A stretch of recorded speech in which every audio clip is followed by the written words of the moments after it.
Assalamualaikum warahmatullahi wabarakatuh. Perkenalkan, nama saya Sumaya dengan NIM 201052051 dari kelas PGMI 4C.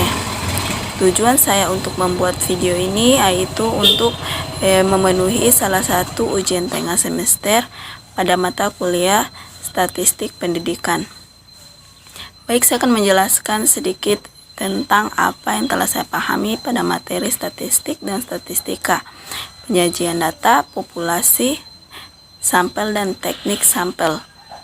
Langsung saja, jadi statistika yaitu ilmu yang mempelajari cara pengumpulan, pengolahan, pengelompokan, penyajian dan analisis data, serta cara pengambilan kesimpulan secara umum berdasarkan hasil penelitian.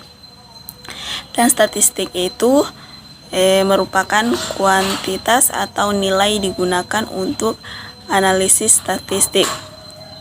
Selanjutnya ada dua jenis statistika. Yang pertama statistika deskriptif, yang mendeskripsikan karakteristik data, misalnya rata-rata, median, modus, variab, dan lain-lain. Kedua, statistika inferensial, analisis data sampel sehingga dapat mengambil keputusan atau kesimpulan pada populasi. Selanjutnya, penerapan statistika di bidang pendidikan, yaitu pertama, menentukan jumlah sampel penelitian pendidikan. Kedua, menguji validitas dan reliabilitas instrumen atau kuesioner. Ketiga, memudahkan penyajian data penelitian. Keempat, penggunaan statistik deskriptif dapat digunakan untuk mendeskripsikan nilai peserta didik. Kelima, alat untuk analisis data seperti menguji hipotesis penelitian yang diajukan. Selanjutnya, berdasarkan sumber data, yaitu data primer dikumpulkan dan diolah sendiri langsung dari objeknya. Contohnya itu seperti kuesioner yang disebarkan langsung oleh peneliti koresponden. Dua, data sekunder, data yang diperoleh dalam bentuk publikasi. Contohnya itu seperti publikasi BPS. Selanjutnya, jenis-jenis data. Data dalam statistik dapat dibagi menjadi 3 kelompok. Yang pertama, berdasarkan sumber data, yaitu data primer dan data sekunder. Kedua, berdasarkan jenis data, data kualitatif dan kuantitatif, terbagi menjadi data deskriptif dan kontinu. Ketiga, berdasarkan skala pengukuran, yaitu data nominal, data ordinal, data interval, dan data rasio. Dan selanjutnya penyajian data.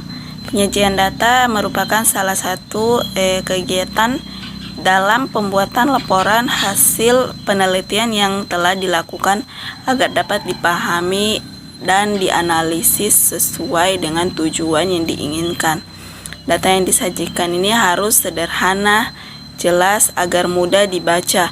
Penyajian data juga dimaksudkan agar para pengamat dapat dengan mudah memahami apa yang kita sajikan untuk selanjutnya dilakukan penilaian atau perbandingan dan lain-lain. Tujuan penyajian data ini adalah agar data ini ditampilkan ke dalam bentuk tertentu seperti tabel ataupun grafik agar lebih mudah dipahami oleh pengguna atau pembaca data.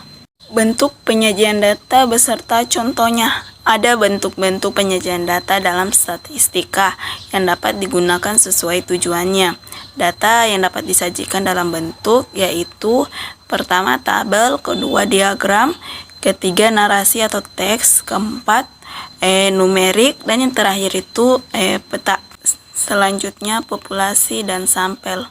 Populasi yaitu wilayah generalisasi yang terdiri atas objek atau subjek yang mempunyai kualitas dan karakteristik tertentu yang ditetapkan oleh peneliti untuk dipelajari dan ditarik kesimpulan.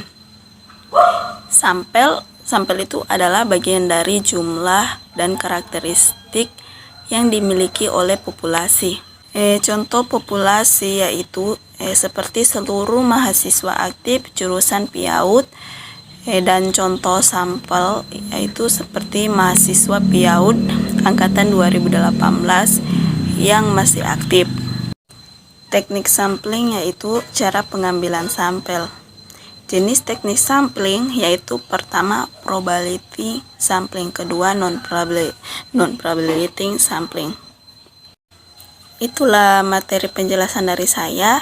Jika ada salah kata mohon maaf. Saya akhiri, wabillahi taufik wal hidayah. Wassalamualaikum warahmatullahi wabarakatuh.